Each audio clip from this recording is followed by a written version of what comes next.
Wassail, beautiful people. So, that was a long walk. We're at Chellah, and I'll know more when I go in.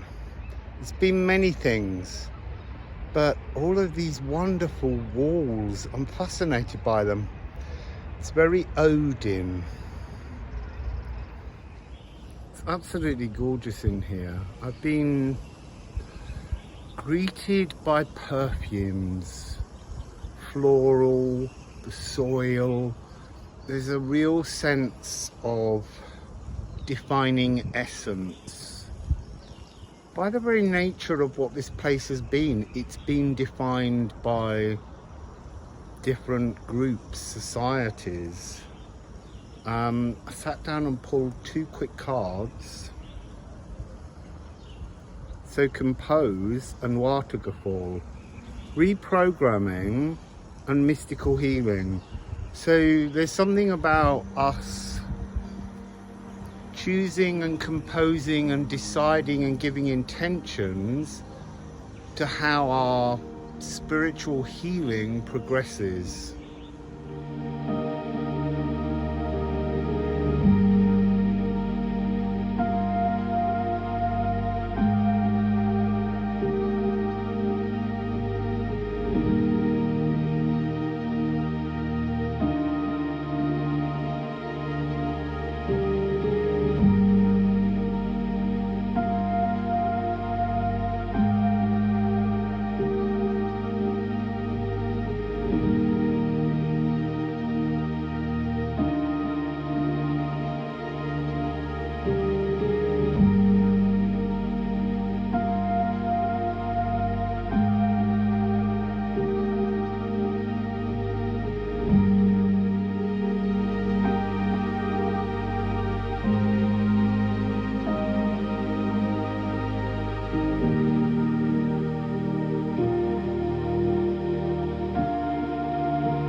this wonderful noise is storks tapping their beards together.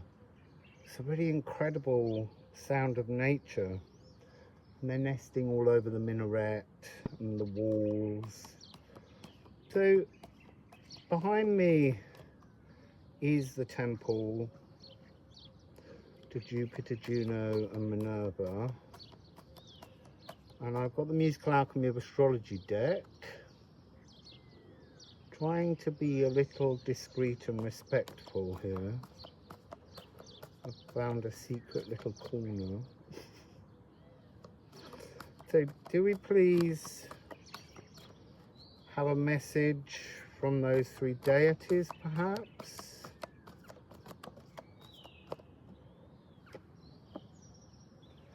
So on the floor we have vitriol. You see, vitriol is the truth of the inner stone. And I feel here, just at this area here, there's a whole series of stones all piled up. And they're like gravestones. They're all positioned everywhere. And they obviously at some point were part of the buildings. And they've been put here because they're unsafe or they could fall. But there is something again, like when I was at the Hussein Tower this morning, where there's a sense, it's a bit like, again, the alignments of Karnak. And actually, the French woman I just spoke to mentioned the alignments of Karnak. There's something about the weighting inside the stones. So I'll turn the camera around in a moment and show you how they are. Because in the temple, in the Capitoline, on the Capitoline Hill area that we have there are tops of columns, and the columns are gone, and then the archaeologists have placed them to give you a sense of where the column is, but obviously it's not the bottom of the column, but the top, unless they put them down upside down. I don't know. But yeah, so patience. There's a really strong energy of patience. And progress. You see, that's really interesting. Adaptation. How does space adapt to fulfill the needs of the humans during different time frames? Here are all the rocks lined up and waiting, like they're waiting to be put into a new jigsaw puzzle.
I'm sitting in the forum, discussion, ideas, new philosophies, that notion of communication, Mercury. Communication as a beacon, as a magnet. So the early Phoenician alphabet was the first alphabet that was phonetic. It had just 22 letters, no vowels, consonants, and it spread throughout the Phoenician Empire, and it allowed reading to become something universal, because up until that point, hieroglyphics, cuneiform, and all those other earlier languages were in the hands of priests who needed to memorize thousands and thousands of different combinations. And so while sitting here, I am getting an energy that, because Phoenician was the early alphabet, it went out and it was what influenced ancient Greek. It then will have influenced the Romans. It also influenced, because the Phoenicians were Canaanites, it also influenced the Hebrew writing system. But the energy that's really coming across here is this notion of knowledge. So an idea came from all the way out in northern Africa, and the Romans went in search of ideological origins. That's what's coming across. So let's give the deck a shuffle. So I've got two cards facing down, and I've got a big pile facing up, but it's Juno. Juno, passive daydreaming.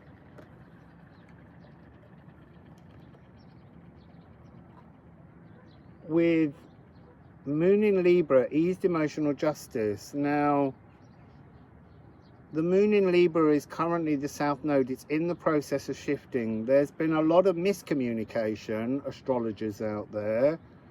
It's not actually moving nodal access point until the 29th.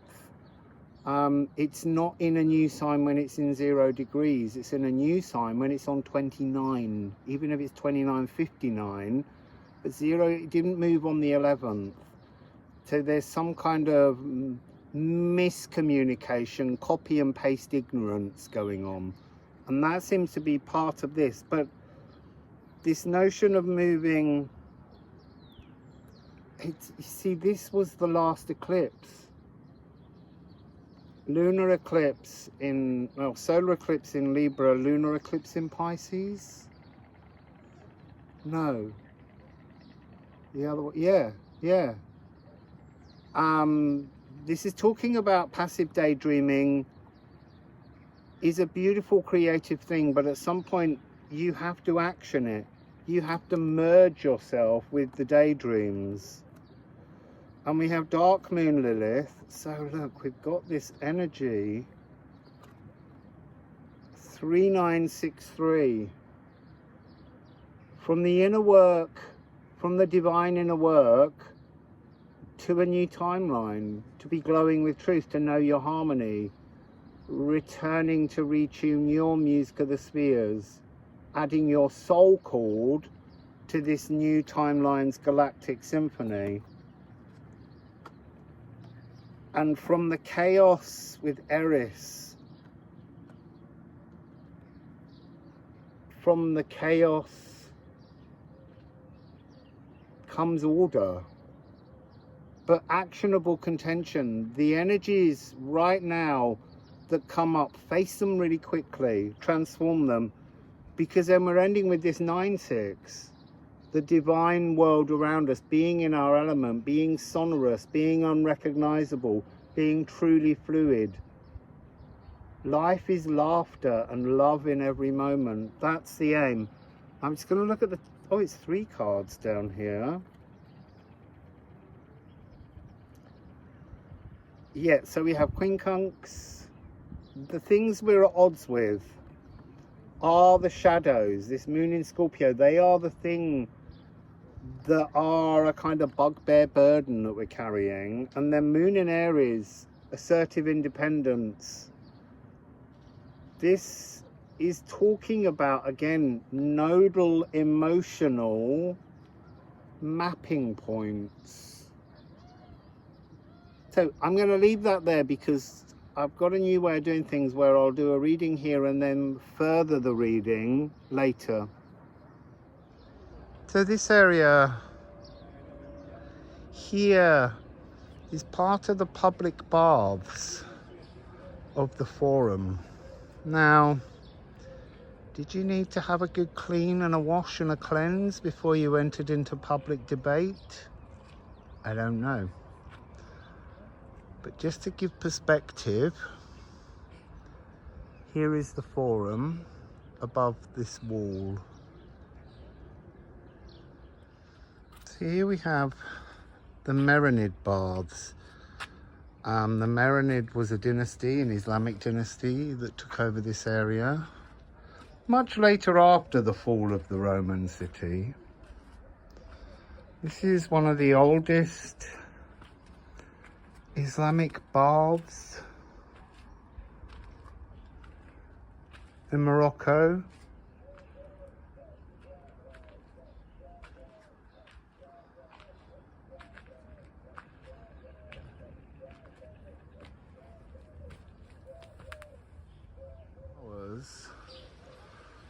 A beautiful garden, many species, and a traditional irrigation system.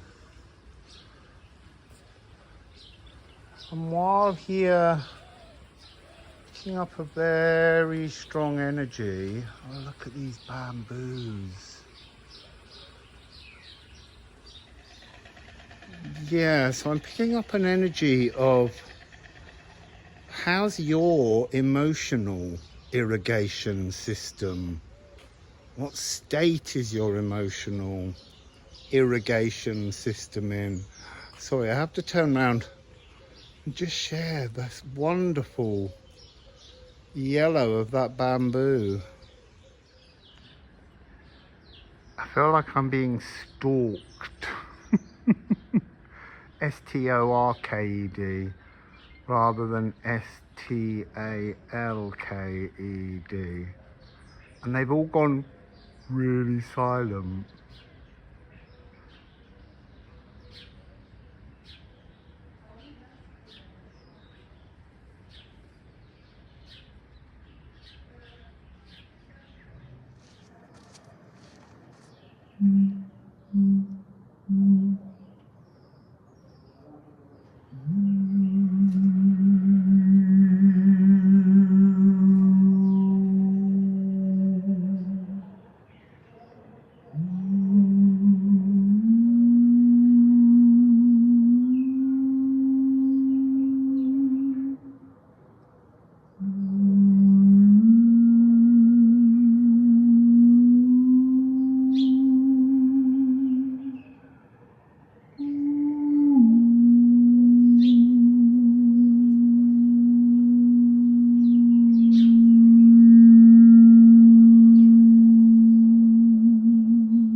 So this is the Nymphaeum. It has nothing to do with nymphomania. Other than nymphs enjoy sex. This is built to provide water to an area, the nymphs being the water deities that need to be honoured to provide clean water. And I want to say clean emotions, this irrigation of the emotional system. So yeah, there's something very important. I've been seeing it all day. I've been seeing it for a month or more. This energy of dry fountains. The energy of the Ras El Ma in Sichuan. The source of water. There still being water but no longer visible. There's something about sort the order of your emotions going on.